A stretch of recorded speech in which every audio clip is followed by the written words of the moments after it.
இல்லை, நான் கேள்விப்பட்டது வரைக்கும் சொல்கிறேன். சித்தர்னா அவர் கண்ணுக்கே தெரிய மாட்டார் அப்படின்ட்டு ஒருத்தர் சொல்கிறார். அவர் அனுபவ கருத்தை அவர் ஏதோ கேள்விப்பட்டதை சொல்கிறார். சித்தர் என்பவர் கண்ணுக்கு தெரியாத ஒரு பொருள், அது எதுக்கு பிரயோஜனம்? நீங்களே சொல்லுங்கள். கண்ணுக்கு தெரியலாம் எப்படிங்க பிரயோஜனம்? அதான் ஒன்று, கண்ணுக்கு தெரியாத சித்தருங்க யாருமே இல்லை. இன்றைக்கி வந்த சித்தர்களில் 18 சித்தர் சொல்கிறாங்க. அப்போ 18 சித்தர்களில் மிக உயர்ந்த சித்தர் யார் அப்படின்னு பார்த்தீங்கன்னா அகத்தியர் தான். அப்போ அந்த அகத்தியர் வந்து பார்த்தீங்கன்னா கண்ணுக்கு தெரியாத இருந்தாரா? அவர் எல்லா மனிதர்கள் கூட சகஜமாக தான் பழகி பல நூல்கள்லாம் எழுதியிருக்கிறார். அவர் தான் எல்லாத்தையும் கண்டுபிடிக்கிறார் அகத்தியர். அப்போ அகத்தியருக்கு என்ன பொருள்னா, நமக்குள்ளே இருக்கிற அகத்தீயை அறிந்தவர் தான் அகத்தியர். அதுக்கு அந்த பொருள் இருக்குது. அகத்தியர்னா நமக்குள்ளே அகத்தினா உயிர் தான் தீ. அந்த உயிரை உள்ளே அறிந்து அந்த உயிர் உபகாரத்தை செய்து அவர் பல தேவரங்கிட்டலாம் அந்த பட்டத்தை பெறாரு, அகத்தியர் அப்படின்ட்டு. அப்போ அந்த அகத்தியர் போல் பல சித்தர்கள் இருக்கிறாருங்க. பார்த்தீங்கன்னா புலிப்பாணிக்கிறார், குதம்ப சித்தர் இருக்கிறாரு, பாம்பாட்டி சித்தர், இது மாதிரி பல சித்தர். அப்போ போகர் சித்தர் வந்து பார்த்தீங்கன்னா நீங்கள் எல்லாம் கேள்விப்பட்டிருப்பீங்க. அவர் தான் மூலிகைகளில் வந்து பழனி முருகனெல்லாம் செய்தாங்கன்னு சொல்லிட்டு வரலாறு இதெல்லாம் சான்றுலாம் இருக்குது.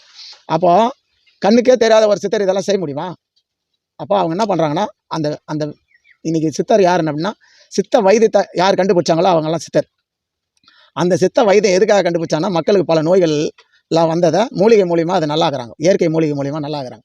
அதுக்கப்புறம் தான் இப்போ நாளடைவில் அந்த மெடிசெல்லாம் வந்துச்சு, கெமிக்கல் மெடிசன்லாம். அது ஒரு காலகட்டத்தில் சித்தர்கள் தான் எல்லா நோய்க்கும் மூலிகை மருந்தை உபயோகித்து எல்லா மக்களையும் நோயிலேருந்து விடுபட்டு அவங்கள நல்வழிப்படுத்துகிறாங்க. அப்போ சித்தர்னா என்ன அப்படின்னா, பல பொருள் இருக்குது சித்தருக்கு. சித்தம் தெளிந்தவன் சித்தன் ஆவான். அப்போ எந்த சித்தத்தை தெளிந்தவன் சித்தன்? இந்த உலகில் வந்து பார்த்திங்கன்னா ஒவ்வொரு சித்து விளையாட்டு இது மாதிரிலாம் இருக்கும். அதெல்லாம் கடக்கணும். அது சித்து விளையாட்டுனா ஒரு குறிப்பிட்ட வரைக்கும் தான். அது வந்து அருள்நிலைக்கு வந்து ஒத்து வருமானா அது வராது. அப்போ அருள்நிலைக்கு மேல் நிலைக்கு போகணும். அப்போ அந்த சித்தெல்லாம் ஒதுக்கிட்டு அருள்நிலைக்கு போகணும். அப்போ அருள்நிலைக்கு எப்படி போக முடியும்? தன்னை உணர்ந்து தலைவனை அறியணும்.